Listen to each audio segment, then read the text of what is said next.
ഇന്ന് ഞാനിവിടെ കാണിക്കാൻ പോകുന്നത് അടുക്കളയിലേക്ക് വേണ്ട കുറച്ച് ടിപ്സാണ്. എല്ലാ വീട്ടമ്മമാർക്കും ഉപകാരപ്പെടുന്ന നമ്മുടെ സമയവും എനർജിയൊക്കെ സേവ് ചെയ്യാൻ പറ്റുന്ന കുറച്ച് ടിപ്പുകളാണ്. അപ്പോൾ നമുക്ക് വീഡിയോ കാണാം. ആദ്യത്തെ ടിപ്പ്, ഈ കറിവേപ്പില ഒരുപാട് കാലം ഫ്രഷായിട്ട് സൂക്ഷിക്കാനുള്ളതാണ്. ഒരു ഗ്ലാസ്സിൽ വെള്ളം എടുത്തിട്ട് ഈ കറിവേപ്പിലിൻ്റെ തണ്ട് മുങ്ങി നിൽക്കുന്ന രീതിയിൽ വെള്ളം എടുക്കുക. എന്നിട്ട് അതിൽ മുക്കി വെക്കുക. ഇങ്ങനെ ഫ്രിഡ്ജിൽ സൂക്ഷിച്ചിട്ടില്ലെങ്കിലും കുറേ നാളിരിക്കും. അടുത്ത ടിപ്പ്, ഈ കറിവേപ്പിലേൻ്റെ തണ്ട് ഊരിയെടുത്തിട്ട് ഒരു ബോട്ടിലാക്കി സൂക്ഷിക്കുക.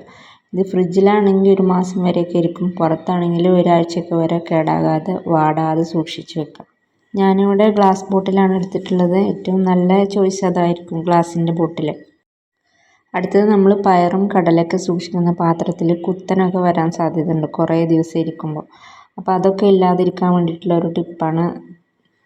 നനവില്ലാത്ത കുറച്ച് കറി ലീഫ് ഇട്ട് കൊടുത്തിട്ട് ഇളക്കി വെക്കുക. ഇങ്ങനെ ചെയ്യുകയാണെങ്കിൽ ഒരുപാട് കാലം പയറും കടലയൊക്കെ കുത്തനൊന്നും വരാതെ സൂക്ഷിക്കാം. അടുത്തത്, വെണ്ടക്ക ഒരുപാട് കാലം ഫ്രിഡ്ജിൽ സൂക്ഷിക്കാൻ വേണ്ടിയിട്ട് വെണ്ടക്കൻ്റെ 2 അറ്റവും മുറിച്ച് കളഞ്ഞിട്ട് ഒരു എയർ ടൈറ്റ് കണ്ടെയ്നറിലാക്കി സൂക്ഷിച്ച് വെക്കുക. ഇങ്ങനെ ചെയ്യുകയാണെങ്കിൽ ഒരുപാട് കാലം വെണ്ടക്ക ഫ്രിഡ്ജിൽ കേടാകാതെ സൂക്ഷിക്കാം. അടുത്തത്, പച്ചമുളക് ഒരുപാട് കാലം ഇരിക്കാൻ വേണ്ടിയിട്ട് പച്ചമുളകിൻ്റെ ഈ തൊണ്ട് കളഞ്ഞിട്ട് ഒരു എയർ ടൈറ്റ് കണ്ടെയ്നറിലാക്കി സൂക്ഷിച്ച് വെക്കുക. എന്നാൽ പച്ചമുളക് ഒരുപാട് കാലം ഫ്രിഡ്ജിൽ ഇങ്ങനെ സൂക്ഷിക്കാം. അടുത്തത്, നമ്മൾ അയൺ ചെയ്യുമ്പോൾ ഡ്രസ്സൊക്കെ ഇങ്ങനെ അയൺ ബോക്സിൽ ഒട്ടിപ്പിടിക്കുന്നുണ്ട് ചില സമയത്തൊക്കെ. അല്ലെങ്കിൽ ഒരുപാട് കാലം ഇങ്ങനെ യൂസ് ചെയ്ത് കഴിയുമ്പോൾ ഇതിലിങ്ങനെ കറ വരാൻ സാധ്യതയുണ്ട്. അപ്പോൾ അതിന് വേണ്ടിയിട്ടുള്ളൊരു ടിപ്പാണ്, കുറച്ച് പേസ്റ്റും കുറച്ച് ഉപ്പും കൂടിയിട്ട് ഇങ്ങനെ ഉരച്ചു കൊടുക്കുക. ഒരു പഴയ പേപ്പറിൻ്റെ കഷ്ണം എടുത്തിട്ട് നന്നായിട്ട് ഉരച്ചു കൊടുക്കുക. ഒരു 3-4 പ്രാവശ്യം ആ ഉപ്പന്നെ അതിൻ്റെ മേലിട്ടിട്ട് വീണ്ടും വീണ്ടും ഇങ്ങനെ ഉരച്ചു കൊടുക്കുക. അയൺ ബോക്സ് നന്നായിട്ട് ചൂടായിട്ട് വേണം ഇങ്ങനെ ചെയ്ത് കൊടുക്കാൻ. ഇങ്ങനെ ചെയ്യുമ്പോൾ ഒരു 3-4 പ്രാവശ്യം ഇങ്ങനെ ചെയ്യുമ്പോൾ തന്നെ അയൺ ബോക്സ് നല്ല ക്ലീൻ ആയിട്ട് വരും. ചൂടില്ലാത്ത അയൺ ബോക്സിലാണ് ഇങ്ങനെ ചെയ്യണമെങ്കിൽ ഇതൊരിക്കലും വിട്ടു പോകില്ല. അപ്പോൾ നന്നായിട്ട് ചൂടായ അയൺ ബോക്സിൽ തന്നെ ഇത് ചെയ്യാൻ നോക്കുക. അടുത്തത്, കറണ്ടില്ലാതെ നമുക്ക് എങ്ങനെ ഡ്രസ്സുകളൊക്കെ അയൺ ചെയ്യാൻ നോക്കാം. ആദ്യം തന്നെ വയറൊക്കെ നന്നായിട്ട് ഇങ്ങനെ സെക്യൂർ ആക്കി കെട്ടി കൊടുക്കുക. എന്നിട്ട് ഗ്യാസ് അടുപ്പിൻ്റെ മുകളിൽ വെച്ചിട്ട് ഇതിൻ്റെ പ്ലേറ്റ് നന്നായി ചൂടാക്കി കൊടുക്കുക. ഇതിങ്ങനെ ചൂടാക്കുമ്പോഴും കുഴപ്പമൊന്നുമില്ല. ഇലക്ട്രിസിറ്റിയിൽ നമ്മൾ അയൺ ചെയ്യുമ്പോഴോ ഇതിൻ്റെ ഇങ്ങനെ പ്ലേറ്റ് ചൂടായിട്ടാണ് നമ്മൾ അയൺ ചെയ്യണത്. അപ്പോൾ കറണ്ട് ഇല്ലാത്തപ്പോൾ അർജൻറ്റായിട്ട് നമുക്ക് അയൺ ചെയ്യണം തോന്നുകയാണെങ്കിൽ ഇങ്ങനെ ചെയ്താൽ മതി.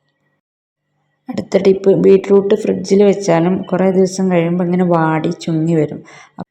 അപ്പോൾ ബീട്രൂട്ട് ഒരു 10 മിനിറ്റ് നേരം വെള്ളത്തിൽ ഇങ്ങനെ മുക്കി വെച്ചിട്ടെടുത്താൽ ഇതുപോലെ വേഗം പീൽ ചെയ്യാൻ പറ്റും. പിന്നെ ഫ്രഷ് ആയിട്ടിരിക്കുകയും ചെയ്യും. അടുത്ത ടിപ്പ്, ചില കയ്പ്പൊക്കെ നന്നായിട്ട് കയ്പ്പുള്ള കയ്പ്പൊക്കെ ആയിരിക്കും. അപ്പോൾ അതിൻ്റെ കയ്പ്പ് കുറച്ച് കമ്മിയാക്കാൻ വേണ്ടിയിട്ട് കുറച്ച് പുളിവെള്ളത്തിൽ ഒരു 10 മിനിറ്റ് നേരം ഇട്ട് വെക്കുക. എന്നിട്ട് എടുത്ത് കറി വെക്കുകയാണെങ്കിൽ അപ്പോൾ നന്നായിട്ട് കയ്പ്പ് കുറഞ്ഞ് കിട്ടും. അടുത്ത ടിപ്പ്, മഞ്ഞൾപ്പൊടിയും ഉപ്പും മിക്സ് ചെയ്ത വെള്ളത്തിൽ വഴുതനങ്ങ ഒരു 10 മിനിറ്റ് നേരം വെക്കുകയാണെങ്കിൽ അതിലുള്ള സ്റ്റാർച്ചും വഴുവഴുപ്പും അതിലൊരു കറയൊക്കെ ഉണ്ടാകും. അതൊക്കെ നന്നായിട്ട് മാറിക്കിട്ടും. ഒരു 10 മിനിറ്റ് കഴിഞ്ഞാൽ അതിൻ്റെ സ്റ്റാർച്ചൊക്കെ അത് നന്നായിട്ട് ഇളകി വന്നിട്ടുണ്ടാവും. അടുത്തതായി, മക്കൾ കറിയൊക്കെ ഒഴിച്ചിട്ട് ബാക്കി വെച്ച ചോറില്ലേ, അത് നന്നായിട്ട് കഴുകിയിട്ട് ഫ്രിഡ്ജിൽ സൂക്ഷിക്കുകയാണെങ്കിൽ അപ്പത്തിനും ഇഡ്ഡലിക്കൊക്കെ അരി ആട്ടുമ്പോൾ അതിൽ ഇട്ട് കൊടുക്കുക. ഫുഡ് വെറുതെ വേസ്റ്റാക്കി കളയണ്ട. അപ്പം നിങ്ങളൊക്കെ എന്താണ് ഇത് ചെയ്യലെന്നൊന്ന് കമൻറ്റ് ചെയ്യുക.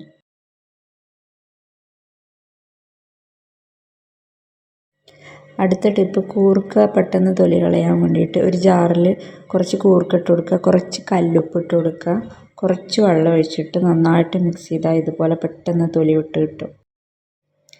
അടുത്ത ടിപ്പ്, നമ്മൾ തേങ്ങ ഫ്രിഡ്ജിൽ സൂക്ഷിക്കുകയാണെങ്കിൽ കുറച്ച് ഉപ്പ് കൂടി ഇട്ടിട്ട് മിക്സാക്കിയിട്ട് ഫ്രിഡ്ജിൽ സൂക്ഷിക്കുകയാണെങ്കിൽ ഒരുപാട് കാലം തേങ്ങ കേടാകാതിരിക്കും. എയർ കിടക്കാത്ത ഒരു പാത്രത്തിലാക്കി വെക്കുന്നതായിരിക്കും ഏറ്റവും നല്ലത്. അടുത്ത ടിപ്പ്, ചോറ് ഒരുപാട് ബാക്കി വരുമ്പോൾ എല്ലാവരും തിളപ്പിച്ച് ഊറ്റലായിരിക്കും. അപ്പം ഇതുപോലെ ഒന്ന് ചെയ്ത് നോക്കൊണ്ടു.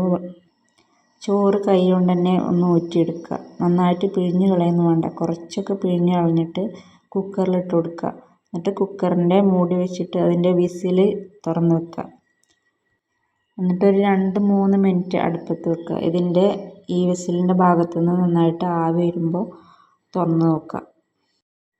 അപ്പോൾ കുഴഞ്ഞു പോകാത്ത, തമ്മിൽ ഒട്ടിപ്പിടിക്കാത്ത നല്ല ചോറ് കിട്ടും. അപ്പോൾ ഇനി ചോറ് ബാക്കി വരുമ്പോൾ ഇതുപോലെ ഒന്ന് ചെയ്ത് നോക്കുള്ളൂ. അടുത്ത ടിപ്പ്, ദോശയ്ക്കും ഇഡ്ഡലിക്കൊക്കെ അരച്ച് വെക്കുമ്പോൾ തലേ ദിവസത്തെ മാവ് കൂട്ടി വെച്ച പാത്രം കഴുകിയ വെള്ളം കുറച്ച് ഇതിൽ ഒഴിച്ചു കൊടുക്കുകയാണെങ്കിൽ നന്നായിട്ട് പൊങ്ങി വരും. ഇതിൽ തലേ ദിവസത്തെ മാവിൻ്റെ വെള്ളം മാത്രമേ ഉള്ളൂ, ഉഴുന്നും സോഡാപ്പൊടിയും ഈസ്റ്റും ഒന്നും ചേർക്കാത്ത ദോശയാണ്. അപ്പോൾ ടിപ്സുകളൊക്കെ എല്ലാവർക്കും ഇഷ്ടപ്പെട്ടെന്ന് വിചാരിക്കുന്നു. പിന്നെ നിങ്ങൾക്ക് അറിയാവുന്ന ടിപ്സുകളും നിങ്ങളുടെ അഭിപ്രായങ്ങളും കമൻറ്റിലൂടെ എന്നെ അറിയിക്കാൻ മറക്കരുത്. Thank you.